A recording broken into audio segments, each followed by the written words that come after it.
할렐루야, 좋은 주일 아침입니다. 우리 인사하겠습니다. 행복한 주일입니다. 행복한 주일입니다. 할렐루야. 자, 오늘부터는 드디어 이제 그 하나님의 진노, 심판이 시작되는데 이 심판을 할 수 있는 유일한 사람이 누구냐? 바로 죽임당한 어린 양이다 라는 말씀을 지난주에 우리가 살펴봤습니다. 자녀를 정말 심각하게 야단을 치고 때릴 수 있는 분은 누구죠? 부모밖에 없어요, 실은. 왜? 부모는 자녀를 위해서 최고의 사랑을 주었기 때문에 징계도 할 수 있는 것처럼 어린 양이신 예수님이 우리를 위해 죽어주셨기 때문에 이분만이 심판의 인을 뗄 수 있어요. 그래서 요한계시록을 읽다 보면 세계 심판 시리즈가 나와요. 우리가 드라마도 긴 거는 첫 번째 시리즈, 두 번째 시리즈, 세 번째 시리즈 있듯이 요한계시록에 총 3번의 심판 시리즈가 있는데 첫 번째 시리즈는 7인이라 그래요. 근데 좀 이게 한자라 어려운데 7봉인. 봉인은 뭐냐면 중요한 기밀 문서 같은 거, 이거 누가 보면 안 되는 서류 같은 경우는 봉투에 넣어서 풀로 붙이고 거기에 누가 뜯지 못하도록 도장을 꽉 찍는 걸 인이라 그래요. 근데 하나님 앞에 심판이 봉인이 돼 있어요. 근데 그걸 뗄 사람이 없었는데 누구만 뗄 수 있다고요? 예수 그리스도가 그걸 뗄 수 있는 자격이 있어서 이제 주님이 이제 7인을 봉인을 떼시면서 이 땅에 심판이 이루어지고 두 번째 심판 시리즈는 우리가 나중에 살펴보겠지만 7나팔 거기 또 심판이 되고 그 다음에 세 번째 시리즈는 7대접의 심판, 대접을 쏟을 때마다 이 땅에 재앙이 오는 7대접의 심판이 있는데 이 심판이 이제 갈수록 깊어지고 커지고 환란이 더 많아지는 걸 의미합니다. 자, 근데 우리가 이제 요한계시록이 이 유튜브나 책들을 보면 너무나 상반된 견해들, 상이한 견해들이 많아요. 그래서 이 요한계시록을 읽을 때 이제 우리가 조금 개념 정리를 해야 될 필요가 있는 게 종말하고 말세는 좀 틀려요. 우리가 흔히 종말? 지금 종말이지? 종말에 일어날 환란? 말세에 일어날 환란? 같은 말인가? 자, 종말은 뭐냐면 예수님이 약속대로 이 땅에 오셔서 3년 공생애 하시고 십자가에 달려 죽으셨죠. 그 십자가 사건, 우리 인류를 구원하는 십자가 사건부터 세상 끝날까지 전체를 종말이라 그래요. 그래서 어떻게 보면 기원 후를 살아가는, 지금 2021년이죠. 예수님 오신 지 2021년 됐고 앞으로 예수님이 이제 언제 다시 오실지 모르지만 초림 예수와 재림 예수님 사이를 종말로 보면 돼요. 종말에 일어날 사건 하면 예수님 십자가 사건부터, 그러니까 AD 한 33년으로 보시면 되고 예수님 다시 이 땅에 재림할 때까지를 크게 종말로 보고, 말세는 뭐냐면 세상 끝날, 이제 종말의 일들이 있겠죠. 근데 이제 언젠가 예수님이 다시 오실 때 그 시점을 말세라 그래요. 근데 이제 말세 중에 더 말세를 말세, 지말 뭐 이런 얘기 하죠. 그럼 지금이 말세냐? 몰라요. 그럼 지금 종말이냐? 네, 지금도 종말이고, 말세는 지금 말세인지 아닌지 정확하게는 모르지만 말세는 올 거예요. 말세가 있어야 예수님 재림도 다시 있죠. 자, 그리고 또 이제 요한계시록을 해석을 하다 보면 두 가지가 있는데, 첫 번째, 이건 종말의 예언, 말세 예언 아니다. 그러니까 분명히 요한계시록 1장 19절에 요한계시록의 구조를 예수님께서 3가지로 알려주셨어요. 지금 네가 보고 있는 것, 사도 요한이 지금 반모섬에 유배되어 있는데 환상으로 지금 예수님을 만나고 있는 이 사건을 기록하고, 그 다음에 지금 내가 본 것, 그리고 지금 있는 일, 사도 요한이 살았던 시대가 도미티안 황제의 숭배로 인해서 박해가 있었다 그랬죠. 그래서 사도 요한이 반모섬, 우리나라 같은 어떤 섬에 유배되어 있는 그 상황 속에서 소아시아들의 7교회에 대한 예언, 2장에서 3장 우리 살펴봤죠. 지금 있는 일, 그러니까 사도 요한이 사는 지금 있는 일에 대해서 기록하고, 이제 마지막이 뭐냐? 장차되어질 일을 기록하라. 그럼 이 장차되어질 일이 실은 6장부터가 시작이에요. 4장과 5장은 사도 요한이 이 바울처럼 3천층에 올라가서 하늘의 광경을 보는 거에 4장 5장이고 6장부터가 이제 6장부터 22장 5절까지가 장차되어질 일인데 이 장차되어질 일을 종말로 보느냐 말세로 보느냐 이게 아주 첨예한 이 싸움이 있어요. 그래서 어떤 목사님은 너무 극단적으로 이건 말세에 대한 예언 아니야. 쓸데없이 뭐 어쩌고 지금 뭐 일곱 뿔 있는 짐승이 나타났다. 지금 뭐 적그리스도가 나타났다. 그런 말 하지 말고 그냥 오늘을 열심히 살면 돼. 그 말도 맞아요. 왜 그렇게 보냐면 어떤 뭐 현상을 보면서 이 내세지향적 특히 현실 도피적인 믿음이 있는 사람들은 자꾸 예수님이 언제 온다고 협박을 해요. 특히 거짓 선지자들은 그런 협박을 해서 자기 배를 채우고 사람들을 미혹해서 추앙을 받으려는 그런 거짓 선지자들의 노름에 마음 약한 믿음 약한 성도들이 갖고 놀리지 못하도록 이 종말에 대한 예언이 아니라고 막 주장하는 목사님들이 있어요. 그래서 이게 사도 요한 당시 도미티안 황제의 그 뭐 666 짐승도 그 도미티안 황제를 뜻한다 이렇게 얘기하는 경우도 있어요. 그러니까 사도 요한 당시의 환란, 그 다음에 지금 우리가 살아가는 환란. 그래서 성경은 굉장히 현실적인 책이에요. 우리가 요한계시록은 꼭 미래만으로 보면 뭐 지금 나하고 상관없을 수 있죠. 근데 이 현실의 환란도 종말의 환란일 수 있거든요. 내가 지금 겪고 있는 환란. 이것에 대한 말씀으로 붙들고 승리하며 살아가라는 도전일 수도 있고, 자, 그게 보통 좀 이성적인 신학자들이나 학자들이 주장하는 게 이건 내세에 대한, 그러니까 말세에 대한 예언 아니다. 대환란 아니다. 지금 사도 요한 시대 때 어려움, 그리고 지금 이 시대를 살아가는 우리의 어려움을 해석하는 그런 견해가 하나 있고요. 그러니까 현실적인 해석을 하죠. 현실적인 사도 요한의 현실, 지금 오늘을 살아가는 우리의 현실, 말세가 언제일지 모르지만 종말의 시대를 살아가는 우리의 현실을 이야기한다. 그렇게 보면 전 인류의 역사 시간 속에서 이 요한계시록은 항상 현실의 얘기를 해주고 있겠죠. 자, 그런 뜻에서 이건 좋은 거고, 이제 또 하나는 세대주의자들이라고도 표현하는데 말세에 대한 얘기다. 이거는 미래 장차 되어질 일이라 했기 때문에 반드시 말세 예수님이 이 땅에 재림하시기 전이나 후에 지상 재림하기 전에 일어날 어떤 환란에 대한 얘기다. 그렇게 주장하는 분들도 있어요. 근데 첫 번째 견해는 현실을 충실하게 살아가기 위해서 좋긴 하지만 뭐가 문제냐면 그러면 세상 끝에 대한 얘기를 하나님이 안 해주시느냐? 그건 아니죠. 그리고 이 말세에 대한 메시지가 없으면 인류는 굉장히 타락하기가 쉬워요. 근데 말세에 일어날 일도 주님이 분명히 말씀하고 있다. 그걸 볼 때는 이 미래적인 예언, 말세적인 예언이 마지막 날에 대한 예언이 어느 정도 맞는데 이게 왜 어느 정도 타당성이 있느냐. 자, 요한계시록 3장 이후부터 4장부터 교회라는 말이 나온다 그랬어요? 안 나온다 그랬거든요. 그러면 요한계시록 6장부터는 교회가 사라진 그런 때가 아닌가. 그러니까 먼저 휴거가 되고 남은 자들의 어떤 환란이지 않을까 그렇게 보기도 하는데 저는 뭐가 맞다 뭐가 옳다 하고 싶진 않아요. 왜냐하면 성경이 그걸 알려주고 있지 않아요. 정확하게 아무리 읽어봐도 그건 없어요. 그리고 우리가 어떻게 성경을 다 알겠어요. 몰라야 돼요. 그래야 겸손하게 종말적으로 현실에 대한 응답으로도 살아가고 앞으로 주님 오실 말세 현상으로도 봐서 긴장하고 살아가고 끊임없이 주님 앞에 물어야 됩니다. 자, 이렇게 볼 때 그럼 이 6장을 어떻게 해석하느냐에 대해서 많은 어려움이 있는데 예수님이 실은 말세에 대한 얘기를 하셨어요.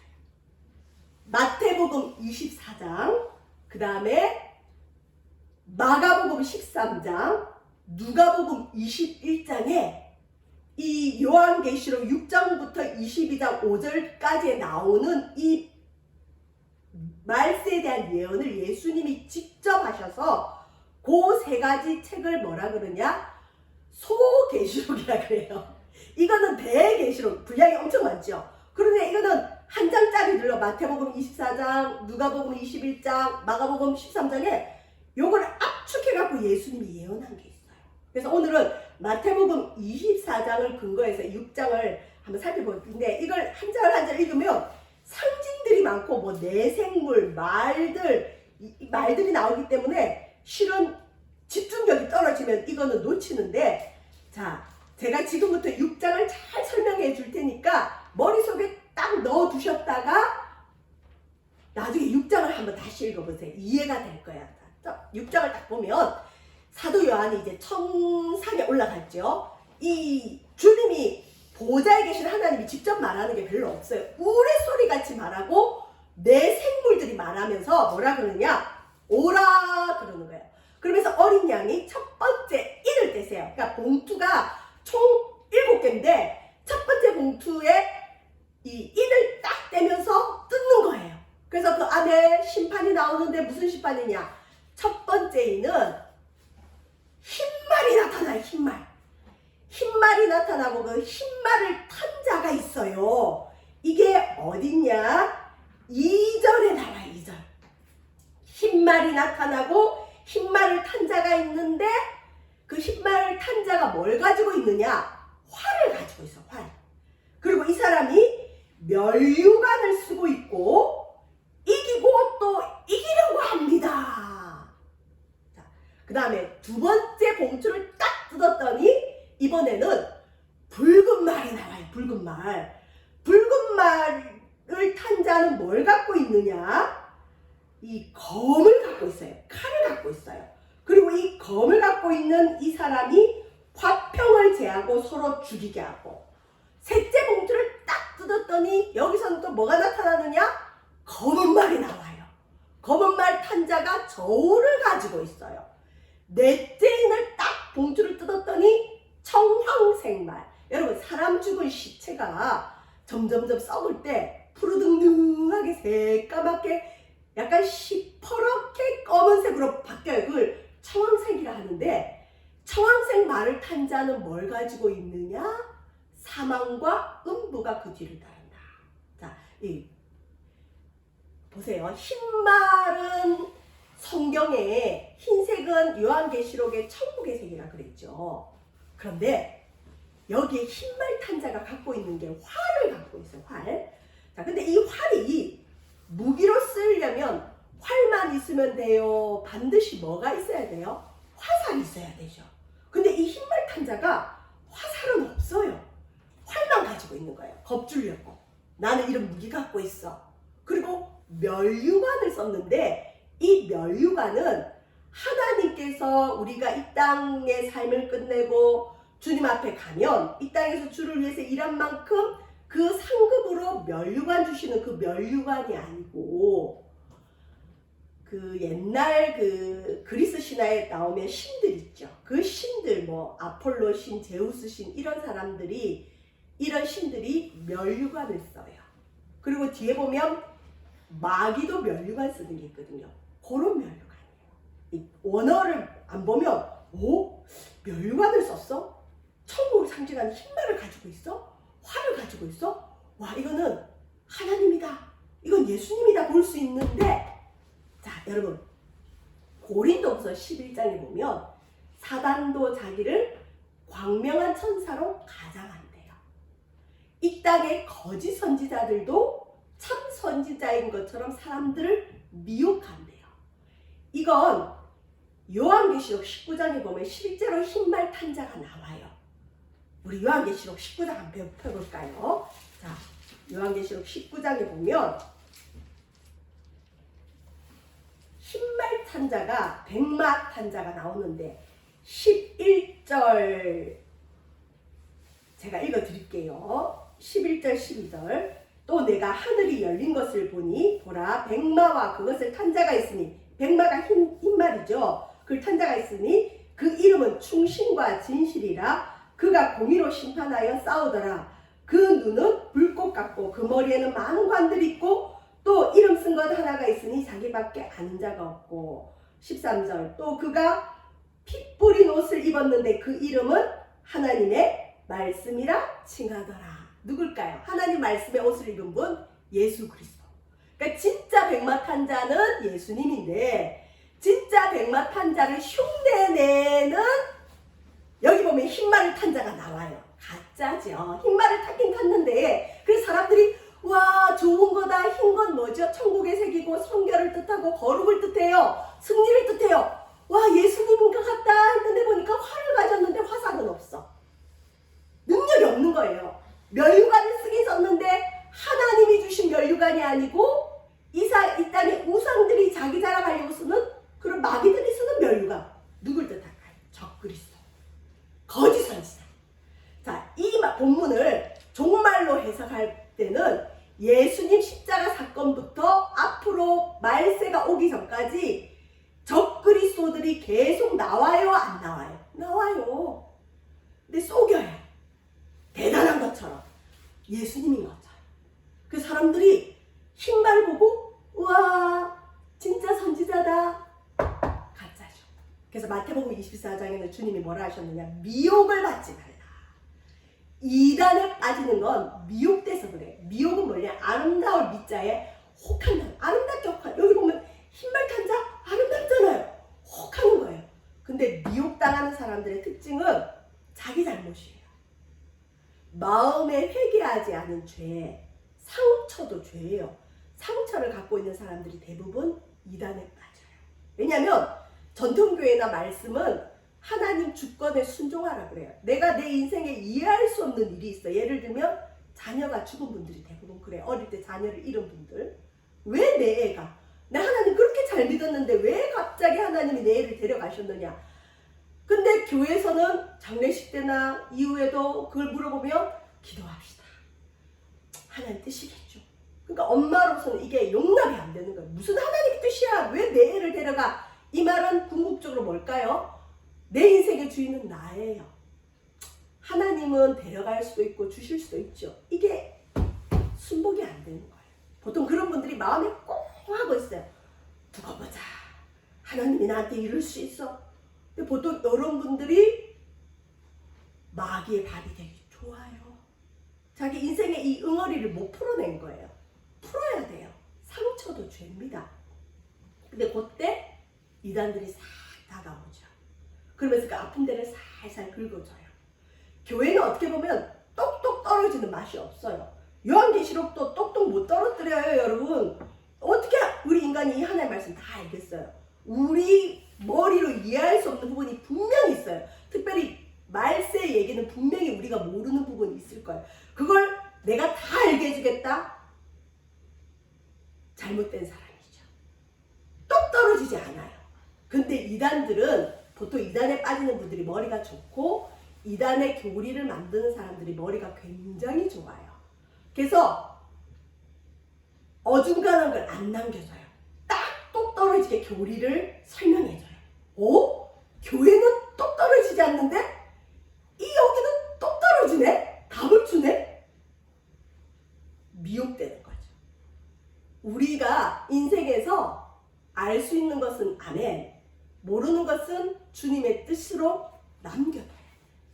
그 자세가 없으면 미혹되기가 좋아요. 특별히 어떻게 나타난다? 흰말을 타고 예수님인 거죠.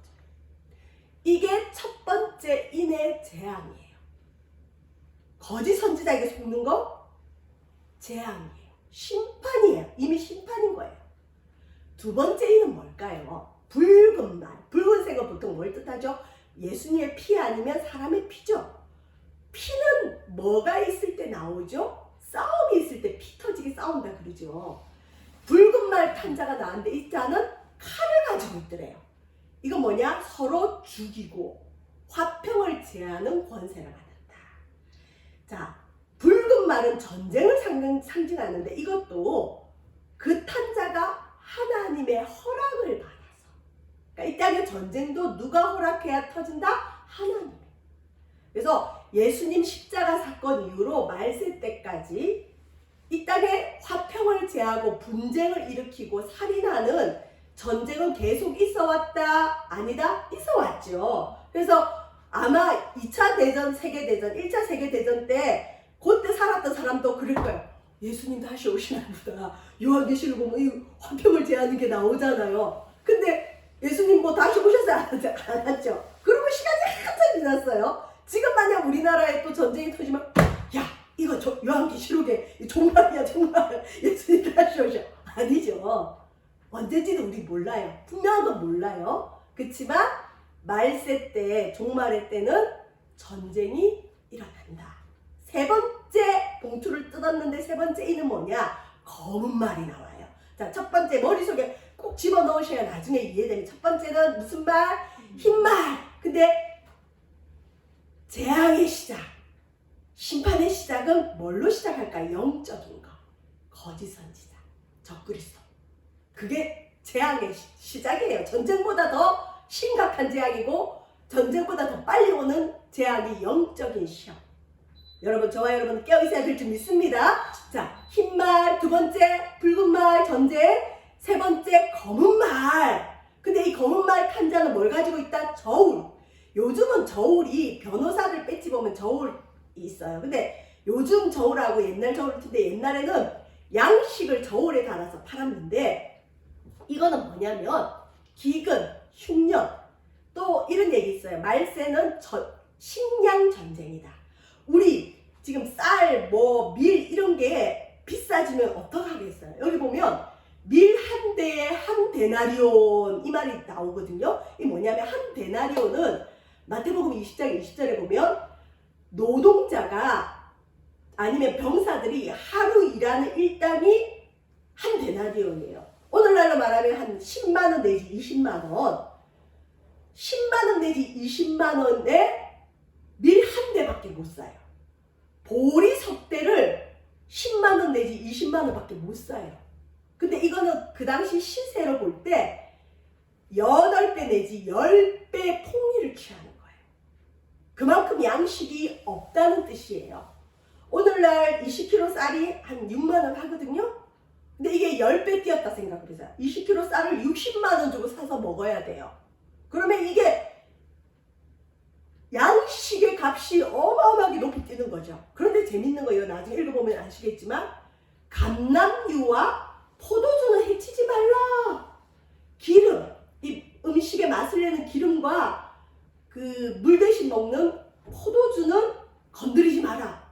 이건 뭐냐면 밀과 보리는 폭등을 했는데 감람유와 포도주는 건드리지 마. 이 말은 뭐냐면 아직 이 흉년의 재난이 심각하진 않다. 그리고 부자들은 이 흉년을 견딜만 해. 왜? 밀과 보리는 누구도 먹어야 돼요. 근데 부자들은 밀과 보리가 값이 뛰어도 먹어요. 근데 포도주와 감람유는 해치지 말라. 이건 주로 부자들이 먹는 음식 중에 하나죠. 기호식품이죠. 먹어도 되고 안 먹어도 되는 것들은 내버려 둬라. 이건 가난한 자들만 극심한 고통을 겪는 그런 경제 공황들, 어려움들. 경제 공황은 이때까지 인류에 많이 있어 왔어요. 근데 심각한 흉년은 아니라는 거죠. 흰말, 붉은말 전쟁, 검은말 흉년, 식량 전쟁. 네 번째, 사망과 음부, 청황색 말. 이게 8절에 나오는데 8절이 2절부터 7절까지를 해석하는 열쇠예요. 우리 8절 같이 한번 읽어봅시다. 시작! 내가 봉에 청황색 말이 나오는데 그 탄자 이름은 사망과 음부가 그 귀들을 따르더라. 그들이 땅 4분의 1의 권세를 얻어 검과 흉년과 사망과 땅의 짐승들로서 죽이더라. 자, 청황색 말이 사망과 음부가 따르는 이 말이에요. 사망은 뭐고 음부가 뭘까요? 구약의 음부는 수올 그래, 히브리어로 죽은 자가 가는 곳을 수올. 신약의 음부는 하데스 애들 게임에 보면 하데스 이런 거 나와요. 거기도 뭐냐? 죽은 자가 가는 곳이 하데스. 어쨌든 음부는 죽은 영혼들을 보관하는 곳이 음부예요. 청황색 말이 나왔는데 이 청황색 말은 사망, 음부. 자, 보십시오. 적그리스도가 나타나서 이 땅에 사람들 믿는 자들의 영혼을 혼미케 해요. 전쟁이 일어났어요. 전쟁 다음에는 반드시 기근이 와요. 왜? 전쟁이 일어나면 농사도 못 짓죠. 음식값이, 식량이 폭등하죠. 그 다음에 전쟁이 일어나고 나면 반드시 뭐가 일어날까요? 전염병이 돌아요. 이 청황색 말은 어떤 분은 전염병으로 봐요. 오염. 오늘날 우리 그 코로나도 이 청황색 말의 역사죠. 이걸로 사람들이 죽어요. 사망과 음부가 따르는데, 자, 여기 보시면 그들이 돼 있어요. 여기는 분명히 그 탄자가 돼 있는데 그들이죠. 자, 이 그들이 땅 4분의 1 권세라는 건 이 땅에 살아가는 사람들의 4분의 1, 60억 인구면 4분의 1이면 얼마에 1억 5천 정도 명이 죽는 죄야. 근데 권세를 얻어서 여기 보시면 검과 흉년과 사망과 땅의 짐승들로서 죽이더라. 요게 2절부터 8절을 해석하는 열쇠인데, 여러분, 검은 이 청황색 말이 이제 사람들을 죽이기 시작하는데 뭘 같이 하는 것들이 있죠. 뭐죠? 검은 무슨 말일까요? 붉은 말, 전쟁 일으키는 검. 흉년은 아까 무슨 말? 세 번째인 검은 말, 탄자가 흉년을 가지고 왔고, 사망은 네 번째 청황색 말 탄자. 자, 그 다음 문제는 땅의 짐승들로 죽이더래요. 요한계시록 13장에 보면 적그리스도 666 땅의 짐승이 나와요. 땅의 짐승이 뭐냐? 거짓 선지자, 적그리스도. 그래서 이게 2절부터 7절을 정확하게 해석을 해주는 본문이 왜 이게 중요하냐면, 2절을 어떤 사람은 실제로 유명한 신학자고 오늘날도 많은 목사님들이 보는 주석책이 있어요. 그건 정말 좋은 책인데도 그 주석을 쓴 오래된 분이 이 2절을 예수님으로 해석해요. 적그리스도가 아니라.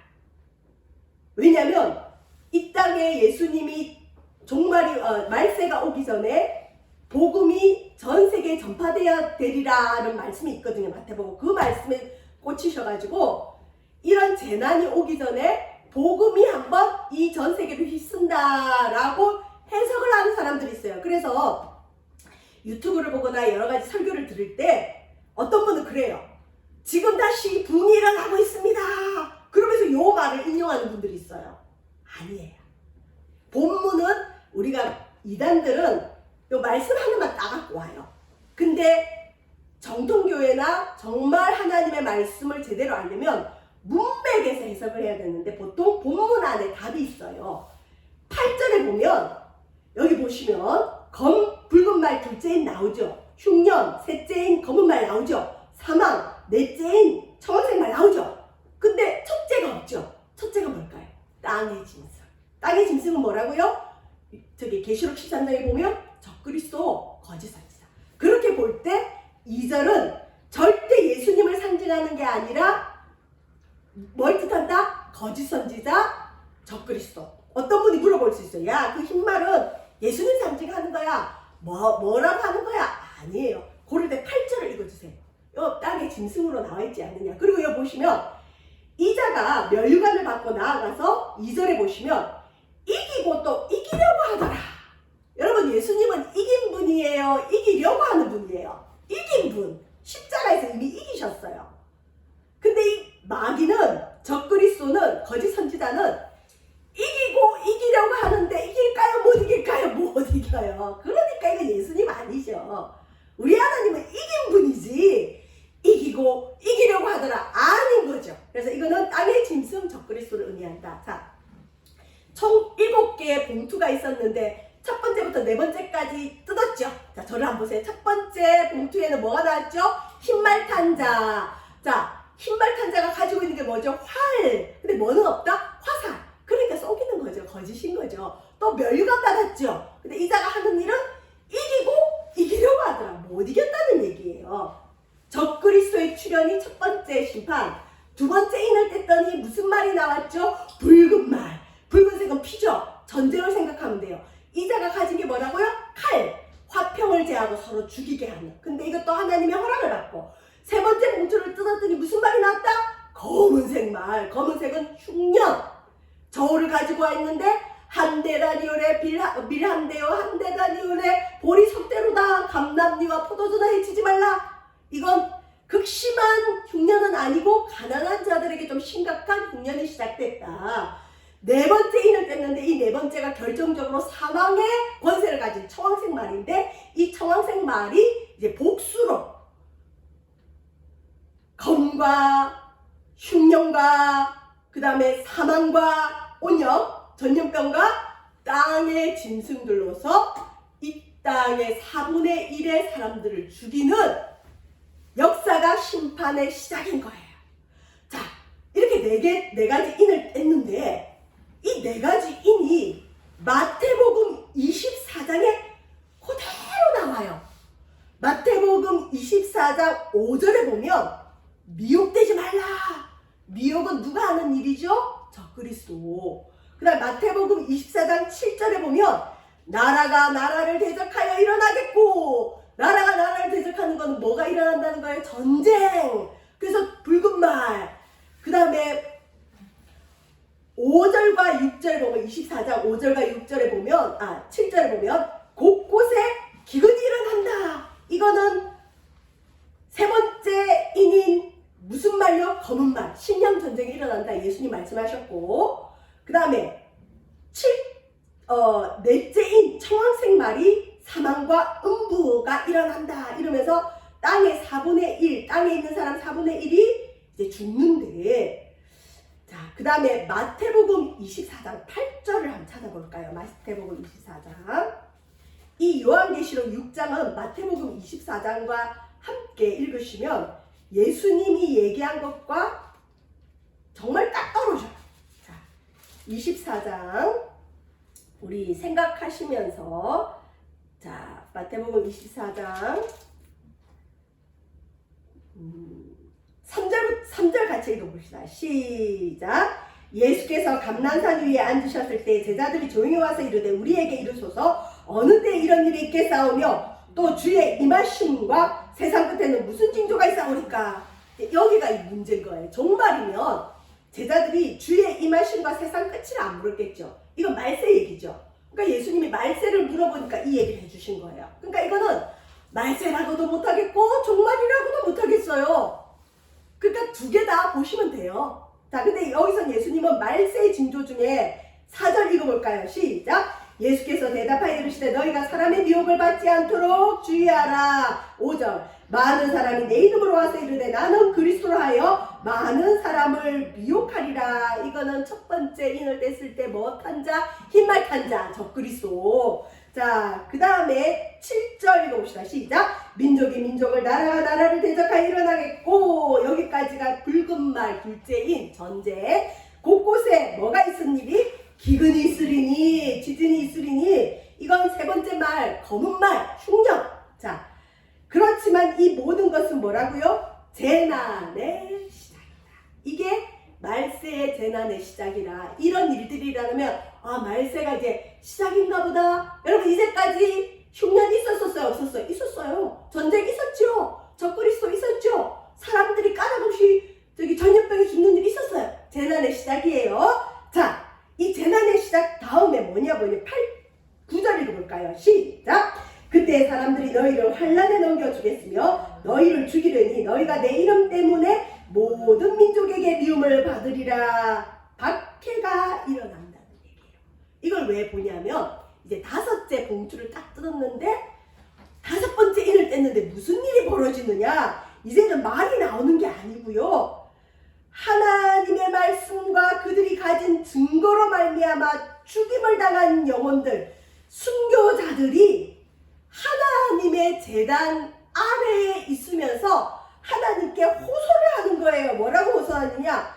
큰 소리로 불러 이르되 10절에, 요한계시록 6장 10절에 거룩하고 참되신 대주제여 땅에 거하는 자들을 심판하여 우리의 피를 갚아주지 아니하기를 어느 때까지 하시겠습니까?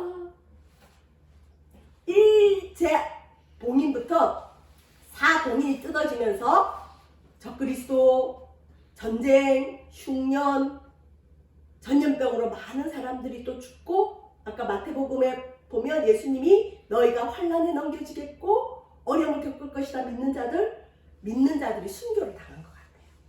또 이걸 종말적으로 해석을 하면 도미티안 황제 때 많은 사람들이 순교당했겠죠. 이 순교당한 영혼들이 어디에 있느냐? 하늘나라에 가면 하늘 보좌 어딘가에 제단이 있어요. 그 제단은 예수님의 피가 있는 제단이겠죠. 그 제단 아래에 순교자들이 모여서 하나님 앞에 우리 피를 갚아주지 않기를 언제까지 하겠습니까? 그랬더니 우리 주님이 뭐라 그러느냐? 11절 읽어볼까요? 시작! 각각 그들에게 흰 두루마기를 주시며 이르되 아직 잠시 동안 쉬되 그들의 동무종들과 형제들도 자기처럼 죽임을 당하여 그 수가 차기까지 하라 하시더라. 순교당한 영혼들이 하나님 말씀과 자기들이 믿고 있는 그 증거로 인해서 죽임을 당했는데 억울한 거예요. 이건 정당한 억울함이에요. 사람을 죽였어요. 도둑질을 했어요.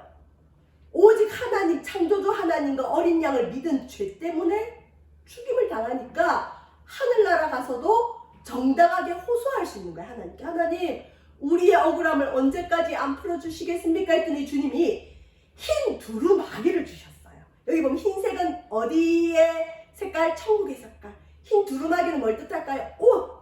승리한 사람에게 주시는 하늘의 옷이 흰 두루마기인데 이걸 주님이 순교자들에게 주시면서 뭐라 그러냐? 얘들아, 알았다 좀 쉬어라. 근데 언제까지? 너희들 동무종들과 형제들도 너희들처럼 죽임당해서 그 수가 차기까지 참아라. 쉬어라. 이건 뭐냐면 순교자들의 어느 정도 수가 차야 하나님이 갚아주신다.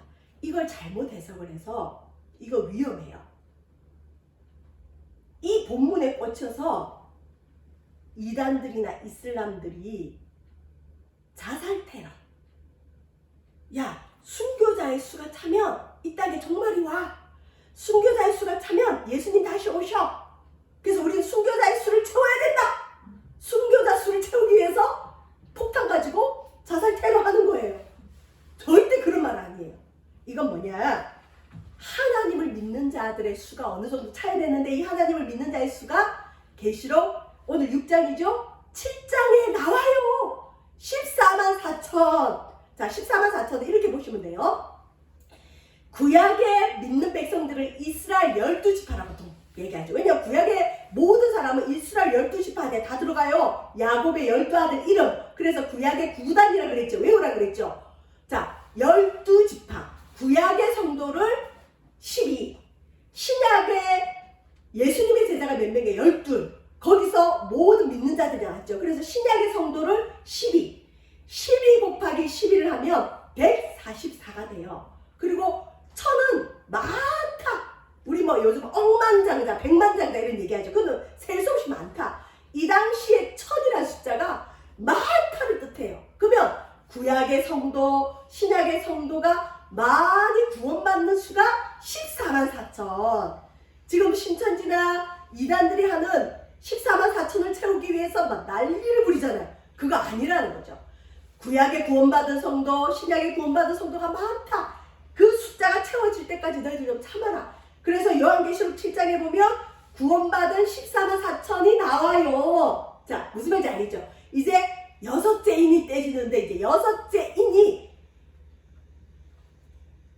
좀 중요해요. 자, 여섯째 인 12절 읽어볼까요? 시작! 내가 보니 여섯째 인을 떼실 때 큰 지진이 나며 해가 검은 털로 짠 상복같이 검어지고 달은 온통 피같이 되며 하늘의 별들이 무화과 나무가 대풍에 흔들려 서리근 열매가 떨어지는 같이 땅에 떨어지며 하늘은 두루마리가 말리는 것 같이 떠나가고 각 성과 섬이 제자리에서 옮겨지며 땅의 임금들과 왕족들과 장군들과 부자들과 강한 자들과 모든 종과 자유인이 굴과 산들의 바위 틈에 숨어 산들과 바위에게 말하되 우리 위에 떨어져 보좌에 앉으신 이 얼굴에서와 그 어린 양의 진노에서 우리를 가리라. 그들이 진노의 큰 날이 이르렀으니 누가 능히 서리요. 자, 이건 이래요. 하늘이 막 이상 기후가 일어나고 별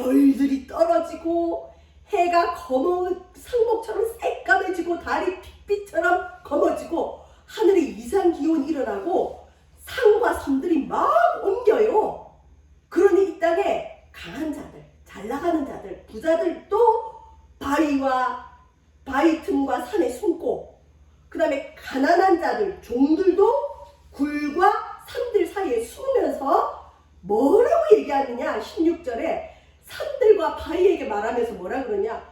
제발 우리 위에 떨어져가지고 보좌에 앉으신 이의 얼굴과 하나님 얼굴과 어린 양의 진노, 예수님의 진노에서 우리를 좀 가려줘. 마지막 6째 인이 보면 하늘의 모든 이 이상한 징조들이 일어나는 거예요. 별들이 떨어지고 해가 까맣게 되고 달도 핏빛이 되고 난리가 나는데 산과 섬들이 흔들린다는 거 뭐예요? 지진들이 막 일어나서 이 사람들이 숨을 데가 없으니까 굴에 들어가고 산에 바위 틈에 숨어서 뭐라 그러냐? 죽고 싶다는 거죠. 산과 바위들아 우리 위에 떨어져라. 우리 지금 너무 무섭다. 창조주 하나님이 무섭다. 보좌에 앉으신 일은 뭘까요? 창조주 하나님을 신하는 거예요. 하나님이 우리에게 이 재앙을 내리나 봐. 제발 우리에 떨어져서 우리를 죽여다오. 어린 양의 진노가 이렇게 무섭구나. 예수 안 믿는 게 이렇게 큰일이구나. 우리 죽었다. 이 심판이 일어난다는 거죠. 근데 17절에 큰 진노의 날이 이르렀는데 누가 능히 서리요. 야, 이렇게 큰 어림이 왔는데 누가 하나님 앞에 설 수 있을까? 라고 질문을 하는데 누가 선다고 7장으로 넘어갈까요? 14만 4천. 14만 4천의 특징은 뭐냐면 우리 3절과 4절을 읽고 마칩시다. 자, 이 재난에서 설 수 있는 자가 누구냐? 3절과 4절 읽어봅시다. 시작. 이르되 우리가 우리 하나님의 종들의 이마에 인치기까지 땅이나 바다나 나무들을 해태하지 말라 하더라. 내가 인침을 받은 자의 수를 들으니 이스라엘 자손의 각 지파 중에서 인침을 받은 자들이 14만 4천이니. 이마에 예수 믿는 사람은 하나님의 인이, 성령의 인이 도장이 찍혀요. 나중에 마귀의 인을 받는 게 있어요. 마귀도 여기 인을 쳐요. 그러니까 우리는 못 보지만 하나님과 천사와 마귀가 볼 때 사람은 나중에 두 종류로 나눠져요. 하나님의 인을 받은 사람, 구원받은 사람, 마귀의 인을 받은 사람, 짐승의 표를 받는 사람 나누시는 거죠. 왜 이걸 하냐면 7장은 안 할 거예요. 14만 4천은 나중에 또 나오기 때문에 그때 하고 이걸 다 하면 1년 다 가서 안 돼요. 그래서 6장, 9월 7장 14만 4천. 누가 서리요? 누가 서죠? 하나님의 인 받은 사람은 설 수 있어요. 구원받은 사람은 이 재난 속에서도 설 수 있어요. 저 여러분 6인까지가 맞췄는데 7인은 특별한 게 없고 7인을 뗐더니 마치 새끼를 낳듯이 이래요. 7인에 1에서 6까지 재난은 이제 무슨 말인지 알겠죠? 마지막 7인이 남았는데 7인에서 뭐가 나오느냐? 파생돼요. 7 나팔의 재앙이 나와요. 더 큰 재앙으로 끌어가요. 이 더 큰 재앙은 믿는 자의 영적인 재앙이 많이 나와요. 지금까지는 일반적인 사회적인 재앙이고 7 나팔부터는 화가 나와 있어요. 근데 그게 영적인 재난, 믿는 자들에게 더 심각하게 오는 재난. 그 다음에 7 나팔도 나오는데 나중에 1에서 6 나팔은 또 설명이 됐다가 7 나팔째는 뭐로 가느냐? 또 새끼를 낳아요. 파생돼요. 뭘로? 7 대접. 7 대접이 더 무서운 재난, 심판, 7 대접으로 이제 거의 끝이 나요. 이렇게 7인에서 7 나팔, 7 나팔에서 7 대접으로 재난이 점점 커지다가 종말이 아니고 세상 끝이 오는 거죠. 자, 복습하고 마칩시다. 첫 번째 인, 무슨 말? 흰말. 근데 이게 흰말인데 활을 가졌고 멸관 섰지만 못 이기는 이고 이기게 하려다 적그리스도 거짓 선지자. 속으면 안 됩니다. 절대 속으면 안 돼요. 두 번째 붉은 말. 칼을 가지고 있어요. 전쟁, 분쟁, 싸우게 하고. 세 번째 검은 말. 기근. 네 번째 청황색 말. 사망음부. 이 청황색 말이 흰말, 붉은 말, 검은 말과 함께 땅에 살아가는 4분의 1 사람들을 죽여요. 그래서 특별히 8절이 2절을 해석하는 열쇠라 그랬죠. 땅의 짐승들이 백마탄 자 적그리스도. 다섯째이는 호소를 하는 거예요. 언제까지 우리가 이 고난 겪어야 됩니까? 너희 동물 종들의 수가 차기까지 견뎌라. 여섯째인 하늘의 천체들이 움직이고 지진이 움직이면서 막 그것들이 자기 위에 떨어지는데 이때 사람들이 산이 무너져도 하나님 안 찾는 사람들이 있어요. 다행히 산이 무너지고 바다가 난리가 나고 하늘이 난리가 나니까 누가 보호자에 앉으시니와 어린 양의 진노에서 우리를 건져내라. 드디어 악한 자들도 하나님을 찾기면서 누가 이 진노 앞에 하나님 앞에 서리요. 설 수 있는 자가 있죠. 누구죠? 이마에 하나님 인을 맞은 사람 14만 4천 구원받은 자. 그래서 7장까지가 이렇게 끝이 나고 이제 8장이 이제 7번째 인과 또 다른 얘기가 나옵니다. 쉽죠? 어렵지 않아요. 딱 머릿속에 흰 말, 붉은 말, 검은 말, 청황색 말, 제단 아래 있는 순교자들, 하늘이 무너지면서 누가 설까? 14만 4천이 선다. 이렇게 해서 6일까지 끝이 납니다. 기도하겠습니다. 예수님 감사합니다. 24장 마태복음 24장에 이미 소계시록을 통하여 요한계시록의 환란들을 예언하신 주님을 찬양합니다. 마태복음 24장이 없으면 이 요한계시록은 정말 해석하기가 힘들 것 같습니다. 우리에게 말씀을 해석할 수 있는 길들을 열어주심에 감사함을 드립니다. 예수님 이름으로 기도합니다. 아멘.